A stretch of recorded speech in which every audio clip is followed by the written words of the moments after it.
রাজধানীর মহাখালীর কড়াইল বস্তিতে ভয়াবহ আগুন। দীর্ঘ ১৬ ঘন্টার লড়াই শেষে এসেছে নিয়ন্ত্রণে, কিন্তু এই আগুনে সর্বস্ব হারিয়েছে অন্তত ১৫০০ পরিবার।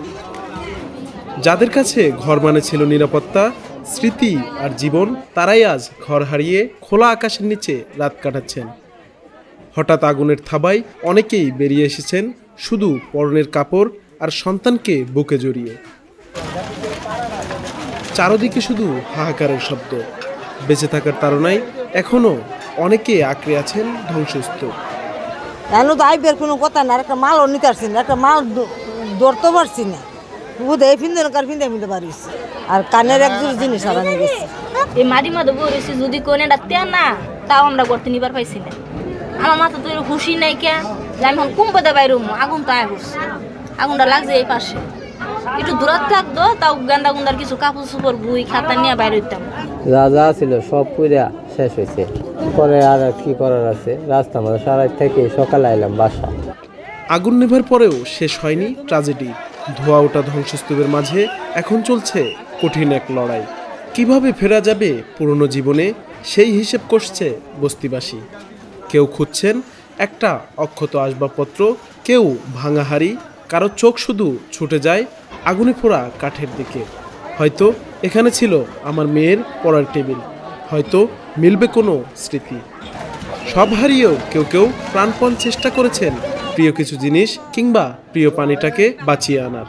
জীবনের ধ্বংসস্তূপের মাঝে এই ছোট ছোট বাঁচিয়ে রাখা জিনিসগুলোই যেন তাদের সাহস হয়ে দাঁড়িয়েছে।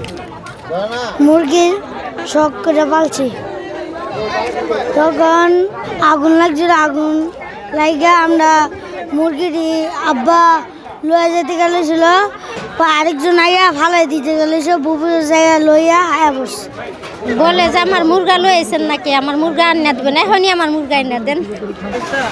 জীবনের ভগ্নাংশ খুঁজতে খুঁজতে ক্লান্ত শরীরগুলোও যেন আরেকবার ভেঙে পড়তে চায়, তবুও আশার ক্ষীণ আলোটা তারা নিভতে দিচ্ছেন না। নতুন দিনের ভরসা রেখেছেন স্রষ্টার হাতে। কোনো কিছু লিয়ে বাইরে খালি লুঙ্গিটা জামাটা লিয়ে তারপর ওই জানলা বাইঙ্গা তারপর জানলা দিয়ে বাইরে গেছে। আমি মনে করেন সিঁড়িটা দিয়ে নামতে পারি না, আমি ওই জানালা বাইঙ্গা তারপর নামছি। যাদের মাথার উপর ছিল একটুখানি ছাদ, তারা এখন খুঁজছেন খোলা আকাশের নিচে রাত কাটানোর জায়গা।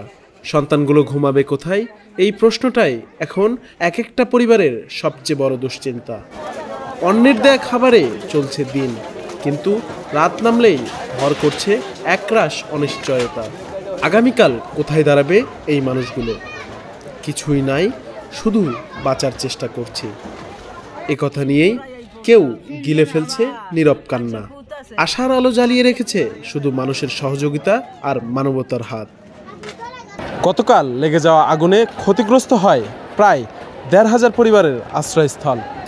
দফায় দফায় আগুন লেগে যেন নিয়তির নিয়মেই ক্ষতিগ্রস্ত হয় এই বস্তিবাসী। পোড়াঘর পুনর্নির্মাণ হলেও বরাবরই তাদের ভবিষ্যৎ গুনতে হয় চরম অনিশ্চয়তায়। হাবিব হাসান মোহন, দৈনিক মানবজমিন, ঢাকা।